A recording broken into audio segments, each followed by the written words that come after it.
Good day, South Africa. Goeiedag, South Africa. Dimmelang, South Africa. Welcome to the 4th episode of DissectWithLem. Just finished watching Survivor South Africa episode 4. Lot to discuss. Here with me in studio is Hannes. Hannes, how are you? Lem, I'm well, thanks. How are you doing? I'm good. I see you've changed your formal Martina support wear to a more casual look now. You know what? This podcasts take a lot out of me physically. So I just hit the gym, and you need to be in your best shape for this podcast and the comments and the opinions. So yeah, I am a bit different than last week. Yeah, I think you need a thick skin to handle all the criticism and comments we get. There's a lot to get into. I think let's just kick this off. Tribe swap of 3. Lots can be said about it. Advantages and disadvantages. How do you feel about it? I think it was a good play from the producers. So firstly, compliments to them. Advantages, now you have nowhere to hide. So people who are in the middle of the pack think perhaps people like Katunka, maybe Annelies, and so much more middle of the pack players, so to speak, even PK. Now, you were in a tribe of 9 or an 8 or an 7. You can hide in the middle. Now, nowhere to hide. So it's an advantage.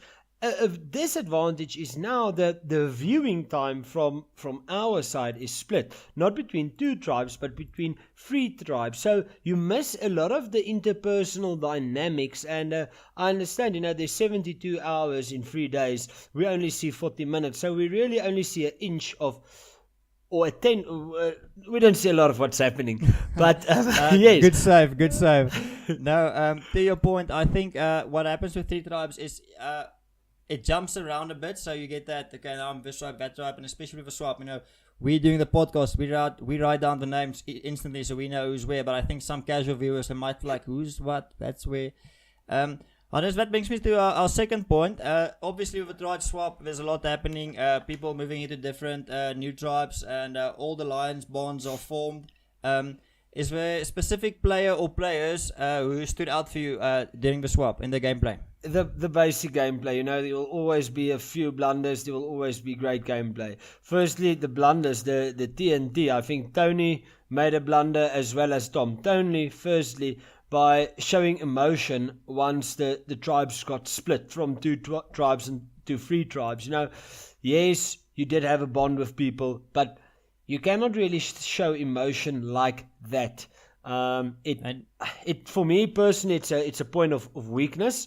You don't show any emotion in this game whatsoever. Even if you win, don't show emotion. Just be like, we expected to win. To win. Okay, cool. And regarding Tom, so they were 4 of the old Luzon tribes, and then old outcasts, and then Marisha came in, which were in the Mindanao tribe, and he's like, yes, I feel sorry for her, she's now new here. Immediately you isolate her, immediately you single her out, so it's a new tribe. Immediately you form this us and yourself here on the side perception, which again I think is bad gameplay by Tom, really. I agree with you, and I think it's very simple. What Tom should have done, he should have just said, you know what, I've seen Marushka all the time. She looks like a straight up player. Niku, I'm so excited to play with her. Really want to work with her.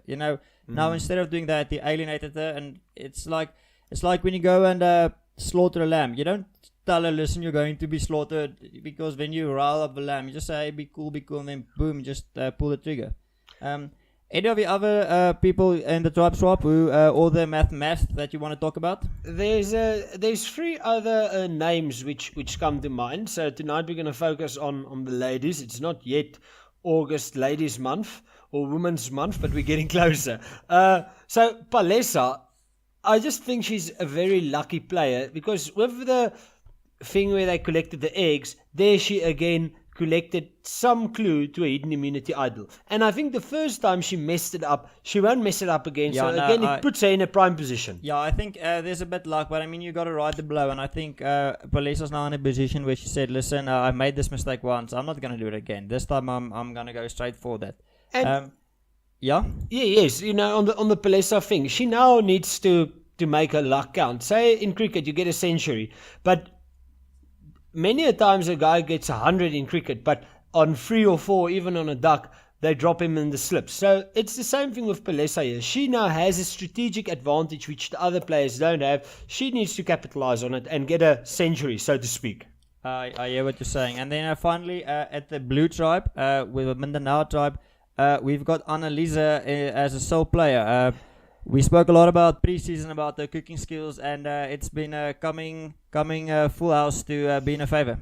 It was so great that she really played to her strengths, and she was smart enough to realize she did the easy maths and saw, I am the outcast here. I am the odd one out.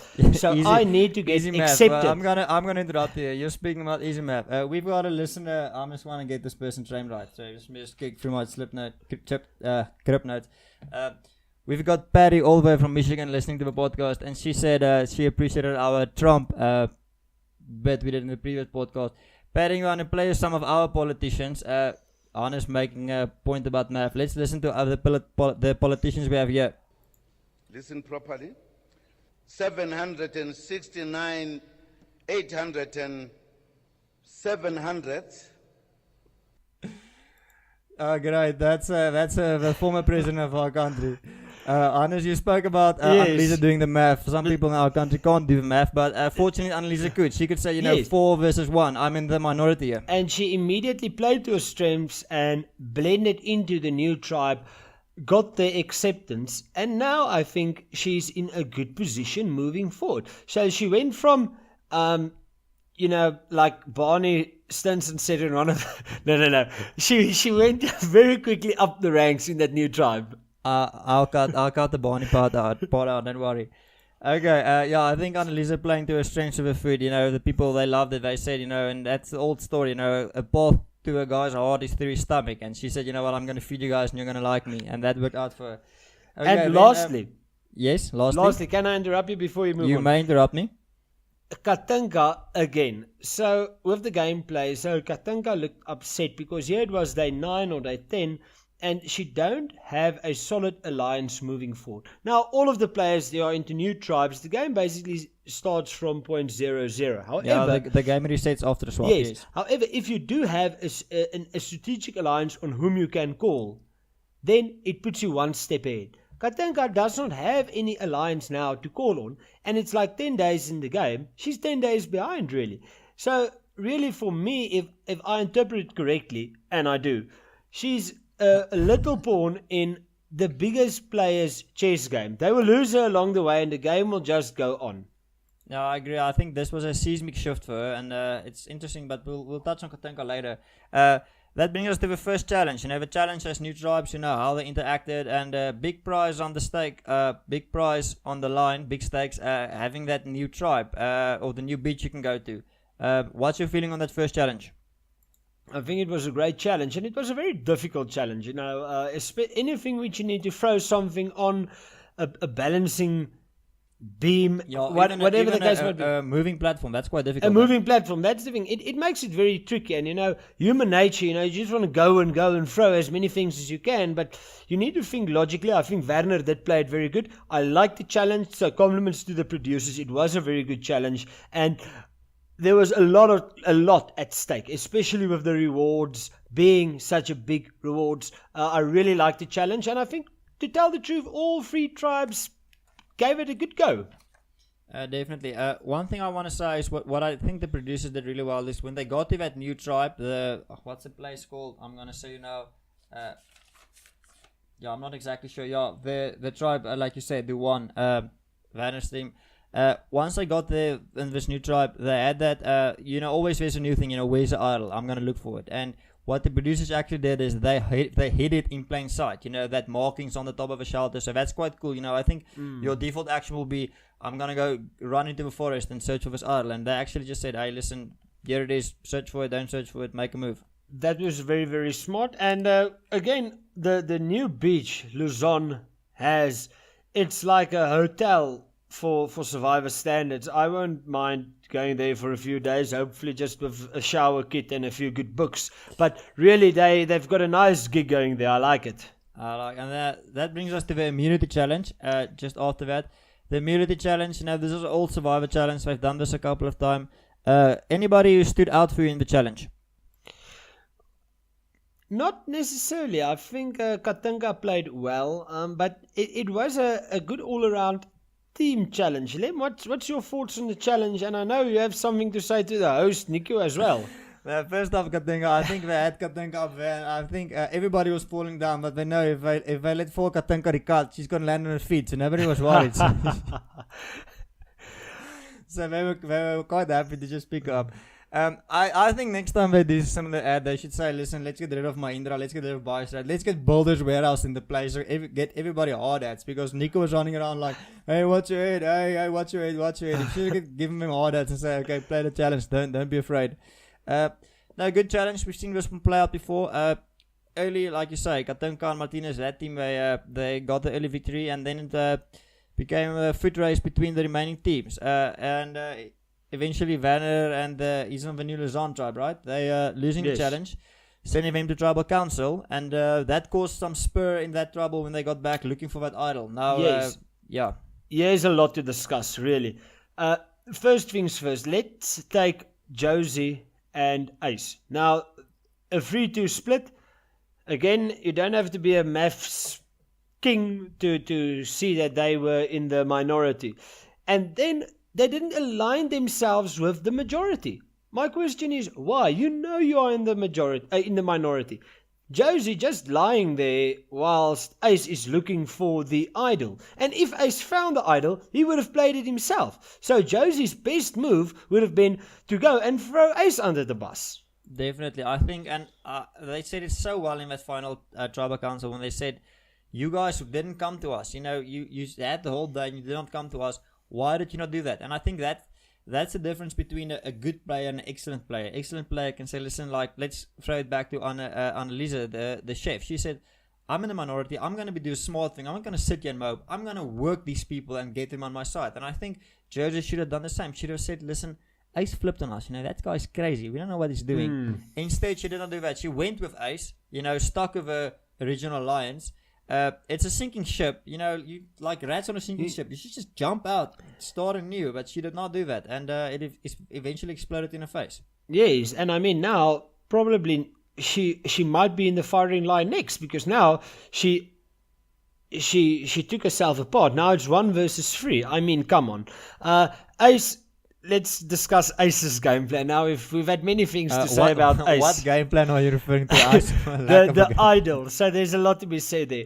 Firstly, the hole which he digs or dug for the heat cannot make sense. Yeah, he said it's heat like goes up. A heat funnel. Like you said, heat goes up. Like if you make fire, then it's hot at the top of the fire, not at the bottom. And heat cannot go to the side. I'm not a...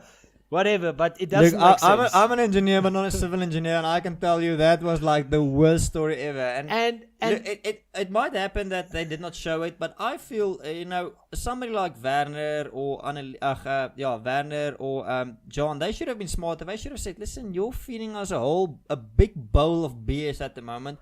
We're not buying this. You're doing something suspicious. There's illicit activity going on. What's the deal? And they just said, oh, okay, this guy's crazy. I think they should have named something up. Yes, well, I think perhaps they did. I don't think any of the players that you've just mentioned are stupid players. Perhaps we didn't see it. And then Ace went with his idol. I laughed a lot. I almost rolled off the couch.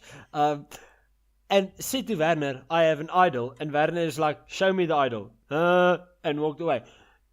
That's gameplay. Total crash and burn. Wait. I got a soundtrack. Ha! Exactly like that. Crash and burn. You know, and that speaks to Werner's game plan. You know, a lot of people will, you know, this is a game of paranoia. You haven't eaten in a while. You're a bit confused. You know, who's coming for me? And, you know, it's easy to get skeptical at that point when somebody throws out, I've got an idol. And I think Werner played it very cool.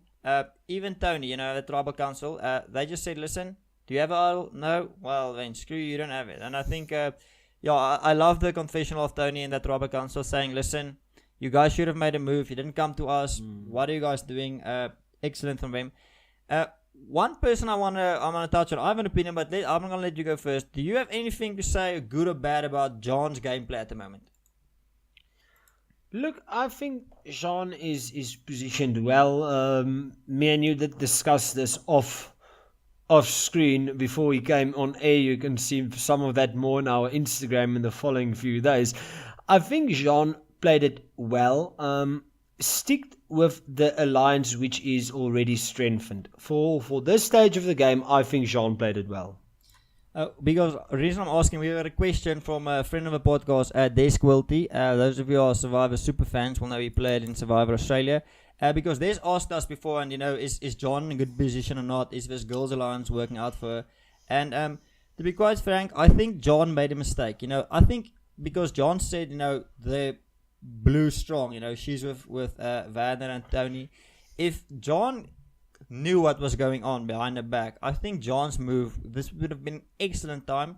Pull the wool over Werner's eyes, snipe him and say, boom, Werner, cheers, you're out of a show. And she could have actually jumped ship because she's not in that majority alliance. I think she had a window. She did not have information. We discussed it previously.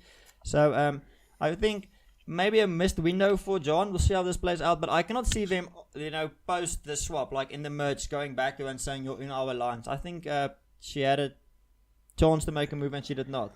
And then finally, we have the final.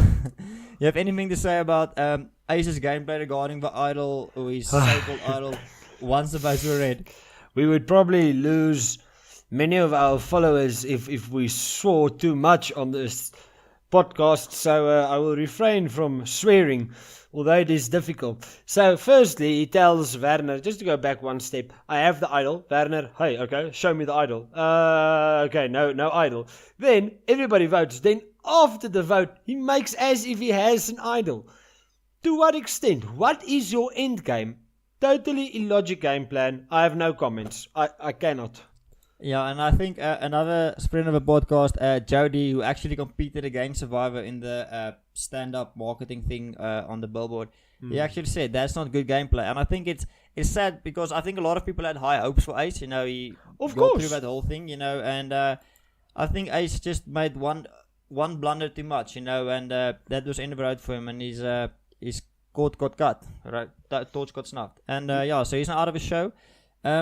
Hannes, you say you want to start a new thing and award an Outcast of the Week on this podcast. Let's go ahead and do this. Who's your Outcast of the Week? I will go with Annelies. I think the way she mended into the new tribe was excellent. And I think she's very well positioned going forward. And I think she hasn't made a blunder yet. A nice dark horse candidate to look out for in the next 6 to 10 days. Definitely, I agree with you. And Lem? Yes? What do you think about next week? What's your thoughts? They always tease this. They say next week in Survivor we're going to do this and that. And I think in my life of watching Survivor, we spoke about the producers doing a good job. I think this was maybe the worst Survivor tease ever.